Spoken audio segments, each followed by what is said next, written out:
Oh, I'm feeling real dope right now. It's your man Tim Jackson, author of Real Dope, an in-depth comparison between real estate and the dope game, and also the owner of Tim Jackson Realty and the founder of Real Youth Mentoring. And I know what you're thinking. I know what you're thinking. What is Tim talking about today? 3 reasons why slavery never ended for black people in America. And listen, I'm just going to keep it honest with you. Slavery hasn't ended for black people in America. And I know you're thinking, oh, here we go. Tim is about to go down this whole road talking all this crazy stuff. But I want you to hear me out, because when I talk about slavery never ending, I'm 100% talking about the correlation of slavery to the way that black people handle their finances. Economically, slavery has never ended, and mentally, if you really want to go there. But I'm no psychologist. I want to talk about how economic slavery still exists today and how the very fabric of it has been imprinted in our DNA, particularly as it relates to when we were freed from slavery. But listen, it's going to be a great show, so we're going to hear a word from our sponsor, and I want you all to dive in because you may still be a slave. And if you are, I's going to free you today. All right, let's get started. Welcome back, welcome back. So let's get started on this particular topic. 3 reasons why slavery never ended for black people. And I know what y'all are thinking. Where is Tim going to go with this? And I always go to the economics because I really believe in my heart of heart, minds of minds, that if you really want to change, you have to focus on economics. And black people, traditionally, we just haven't done that here in America. And it's not a knock. You know, when you know better, you do better. And I really believe that if we focus more so on economics, that the situation that we are often finding ourselves in will change. So let's talk about the 3 reasons why slavery never ended for black people. And the first thing I'm going to talk about is debt. That's right, D-E-B-T. You knew it was coming. I always talk about debt. I feel like, and I know in my mind, heart, gut, that debt is the reason why no one, anybody of any color for that matter, but particularly African Americans, can overcome some of the issues that we face. Because if you really think about it, we've always been in debt. From the time that the Emancipation Proclamation was signed, and from the time that, you know, black slaves in Texas were freed on Juneteenth a year later, we have been in debt. What do you mean by that, Tim? I'll tell you exactly what I mean, because we went directly from slavery to sharecropping. And if you know anything about the institution of sharecropping was a very unique way that plantation owners kept slavery and its ideals intact. Essentially what happens is one day we woke up and we were free. But we didn't have anywhere to go. We didn't own anything. We never got our 40 acres and a mule. So what was there to do? Well, let's stay on this plantation and work. So the idea of being able to work for a plantation or a corporation, follow where I'm going, was, okay, listen, you stay here, you work with me or work for me. I'll provide you with room and board. Those are the benefits. I'll provide you with, I guess, a wage, if you will, a very low wage. And what happens is whatever we yield, you get a percentage of that. Sounds really good, right? Sounds like a regular 9-to-5 job. But here's the thing. The black people didn't own the land. They certainly didn't own the tools. They didn't own the places where they lived. The plantation owners owned that. So the way it worked was, you come work for me, we get this money together, hint, hint, wink, wink, and I pay you at the end of the year. Well, you're going to need tools, right? You got to have tools to work. So I tell you what, I'll lease these tools to you, or better yet, I'll just sell them to you. But since you don't have any money, then I'll just finance them for you, okay?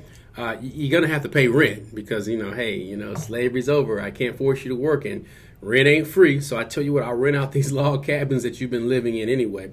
And you just pay rent on that at the end of the year. You can pay us back whenever we get the crops and we yield everything. Then we'll give you your cut. Sounds like a pretty good arrangement, right? Because you don't have to move. You can stay on the plantation. You still eat. You still live. But what happened at the end of the year when it came time to pay the pay the free people, they would have a bill. Because it costs money to have those tools. And you know what? We didn't really earn a lot of money based off of, let me see, you broke some tools. Crops are down this year. We had a bad storm. Everything always went back to the slaves' tab, if you will. Or not the slave, the free people's tab. So it became a situation where at the end of the year, when it was time to actually collect that money, black people actually owed the plantation money's owner.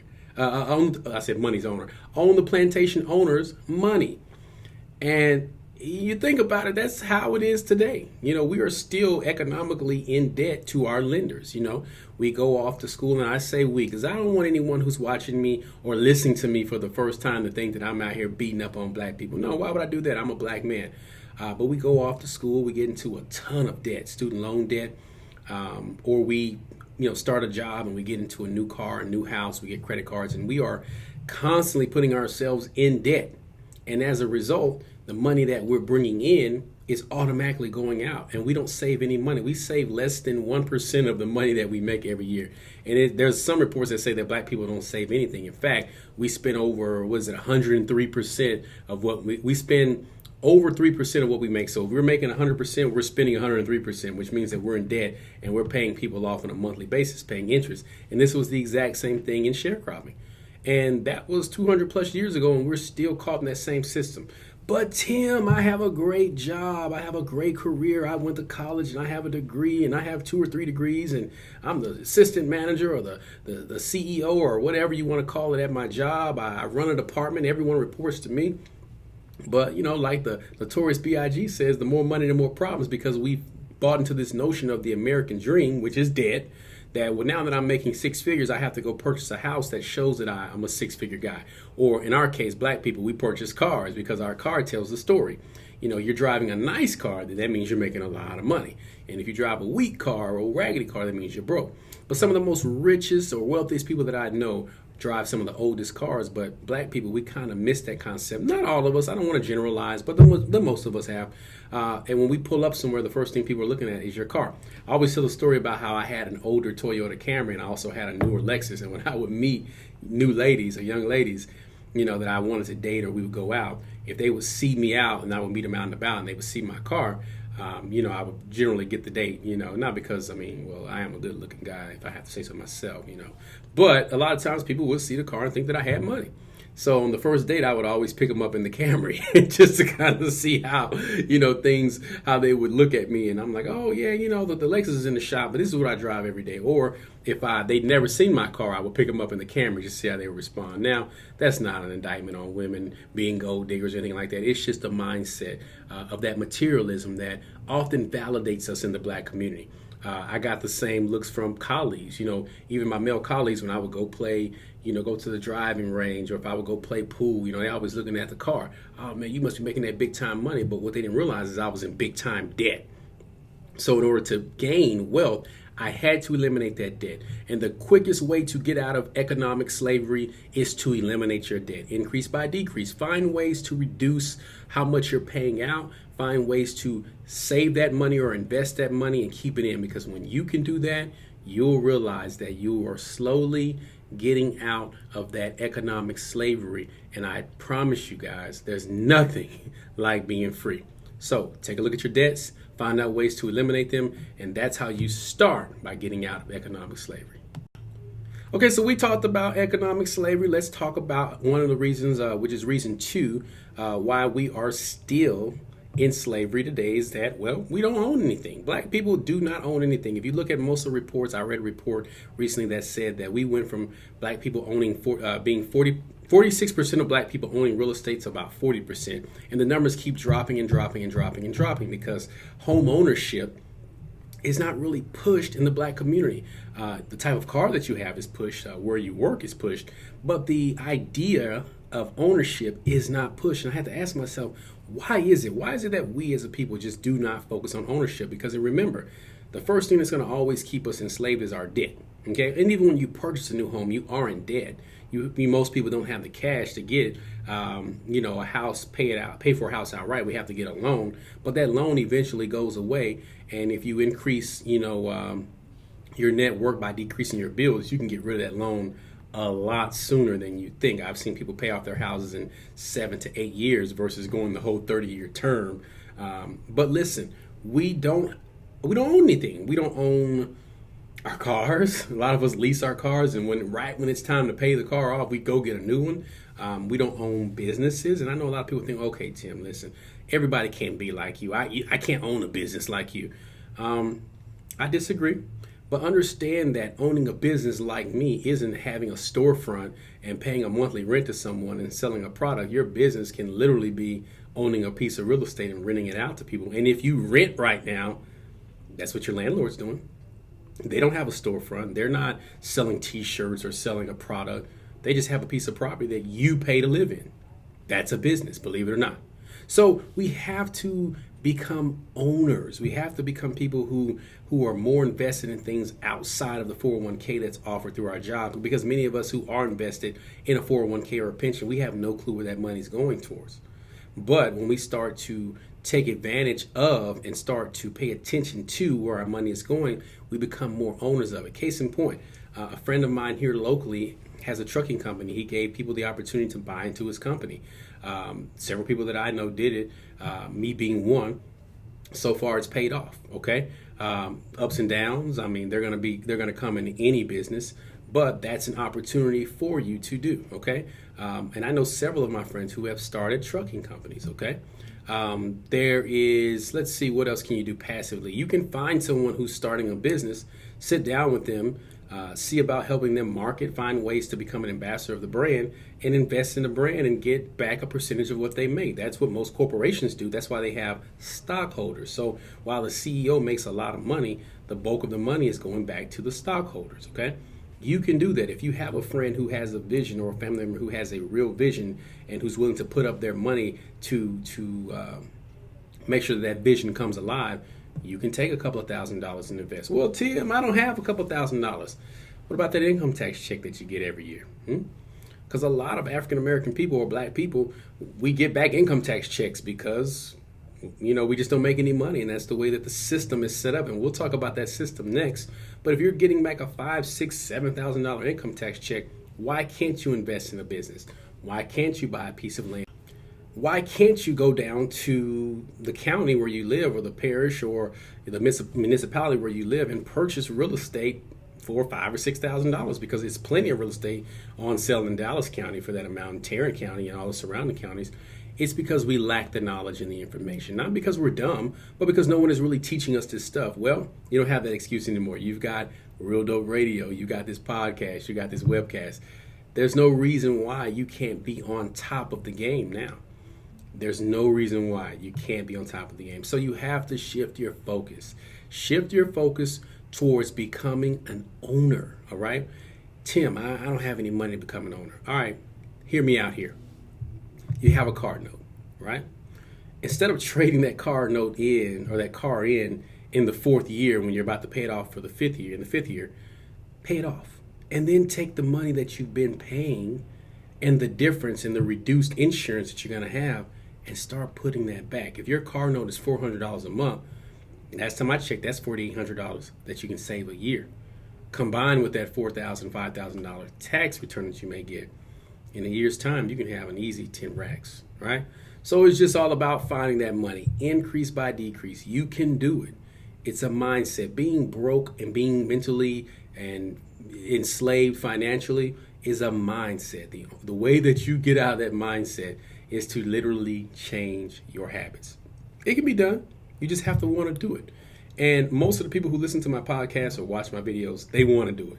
So let's get it done. But understand, if you don't own anything, you will be owned. My brother Andre Hatcher, that's his tagline, own or be owned. And it's not just for real estate, it's for everything. Everything. If you don't own a piece of something, then you're going to be owned. And when someone else owns it, then they dictate the rules. They dictate how things are going to be, and you just have to fall in line. So understand, ownership is the key to end this slavery. All right, so let's talk about the last reason why black people are still enslaved and slavery never ended for black people in America. All right, y'all, don't beat me up about this, but I gotta say it. Dependency on a system or the system to provide for us. All right, Tim.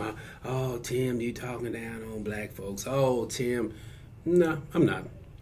Because I was dependent on that system, if you will, for years myself. And I'm not talking about a system of welfare. I'm not talking about a system of food stamps or child support or things of that nature. I'm talking about a system of exchanging dollars for hours, working for a corporation or a job, and that being your only source of income.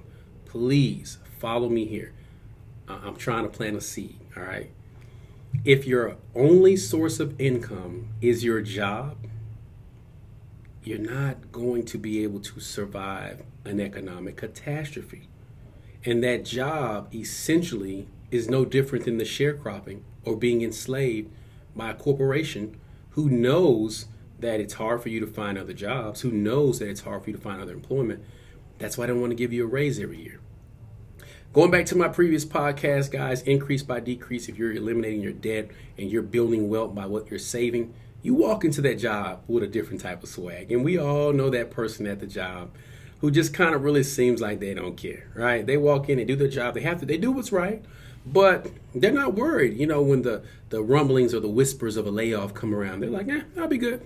And you're like, what is up with them? And most of those people ain't black, right? They're not. Let's just call it what it is. Because many of them have alternate sources of income. I worked with a person once at a job, and he showed me where he was literally matching his salary outside of work doing something else. And it blew my mind. He says, Tim, I'm not going to even, BS you, man. Like, this job check, it just goes into an account and we don't touch it. I have something else outside of work that I use to take care of my bills, and I don't even touch this money.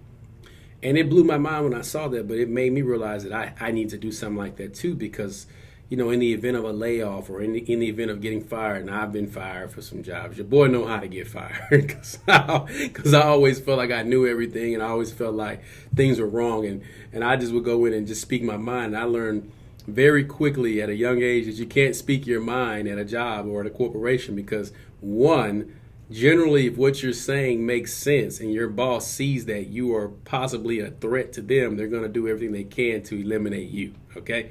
That's just the law of nature, self-preservation. No one wants you to take their job. So if you have a manager, a supervisor, somebody who that job is their whole life, and then here you come around, sound like you know something about something, nah, that's not going to help the company. It's going to hurt them, and they certainly ain't going to let you leapfrog them, and that was the case for me a lot of times. Other times I just felt like that corporations didn't want to change, and they really had no need to change. So I felt like that it was important for me to go out there and not be dependent on them and start my own thing. So when I did go back to work, I always had the mindset of, I'm good. If this doesn't work out, it just doesn't work out. I mean, if it works out, great. I got that extra money I can put away. And I literally used the money from my jobs to just put back money, to just save. And I lived off the money from my real estate business. And I lived off the money from the rental properties that I had. When I say my real estate business, guys, I wasn't moving units like that. I wasn't selling 5 and 10 properties a month. I was probably selling 1 property a month, 2 properties a month if I had a good month. I mean, I was working a full-time job, but I also had a rental property that was paying me, so I was okay. Wasn't rich, but I was building wealth. And a lot of us don't have that. So I want you to ask yourself this. And it's just a real question. I want you to consider this. I want you to ponder it. If you're married or you're engaged or you have a significant other, talk about this with them and ask them this question too. Can I survive or can we survive for 6 months without income coming in from our job? If the answer is no, you need to diversify and you need to find a way to make some more money. It just is what it is. And if you feel like, well, Tim, I don't have time to work a part-time job. Tim, I don't have time to do this. Then you seriously need to sit down and take a look at your finances. Begin to eliminate the things that are unnecessary to you and start putting back money. And it may not seem like a lot of money at first. Even if you're just putting back $50 or $60 a month, I mean, that over time can be a decent amount of money, okay? So don't look at it with, all I can put back is $50. That's huge because that $50 a month will eventually turn into $50 a check. And then that $50 a check will eventually turn into $100 a check. Trust me, you have to start building it because once you start mentally creating ways to save money and put it back somewhere else, your mind is going to start working up more ways to do it. And that's what happened with me. It became a game. Okay, what can I eliminate today? And I was paying, and you guys, I'm very transparent with you. I was splitting daycare, which is about $850 a month that we were paying for my son, and I split that. Okay, so and for a while, there was times I paid it by myself. Like that's a lot of money for daycare. Childcare is expensive, so I know you're going to have some type of expenses that you just can't get rid of, particularly if you're a working professional and your child has to go to daycare or they have to go to an after-school program. Just understand the older they get, the less it becomes, because it went from $850 a month. At one point it was $9 something. Then it got down to $8 something. Then it got down to $7 something. And then once my son started going to elementary school, he only had to go to after school. So that was only like, I believe it was like maybe like $250 a month. But the additional money that I wasn't paying, I put it back, increase by decrease. And I was able to invest that money in other places. So if you can't survive for 6 months, understand this. When you lose your job, notice I say when, not if, because eventually those jobs will come to an end. If you don't get a severance package, you have to file for unemployment to sustain you. And unemployment takes about 30 to 45 days. Well, if you're renting a house or renting an apartment, you and I both know that you don't have 40 days or 35 days or 45 days to make that rent payment. You got to make that payment by the 3rd or the 4th, and then they're going to start evicting you by the 10th, and you'll be out by next month. So you need to find ways to not be as dependent on a system. You need to find ways to utilize those income tax checks that you get. I know a lot of people get those income tax checks and they go out and they splurge on their kids, or they buy furniture, clothes, cars, things they need. But understand, if you begin to eliminate your debt, then you can save more money. And if you do still qualify for those income tax checks, then you can use those to reinvest back into you, your business, or whatever it is that you're trying to obtain. But you cannot, and I'll say it again, you cannot be dependent on a system, because that system will fail you every single time. Yo, that's all I have for you today. I really hope that you enjoyed this show. I want you to share it with as many people as you can. And understand that I'm not here to beat up on anyone. I'm just really, really, really tired of seeing black people in particular struggle. Because many of our struggles are self-inflicted. They are self-inflicted because we've been taught the wrong way. But now we have access to information. So since we have access to information, let's take advantage of it. And understand it's going to be hard. It's going to be really, really, really hard to change the way we've been doing things. In some cases for hundreds of years, but for you and maybe 10, 15 years. A habit is hard to reverse, but once you begin to reverse it and you start setting new habits in place, it'll become very, very easy. As always, make sure you check me out on all social media outlets. You'll see below at Real Dope Tim. You can follow me, share these videos, share these podcasts, and let's keep this movement going. All right, as always, please keep it real and keep it real dope.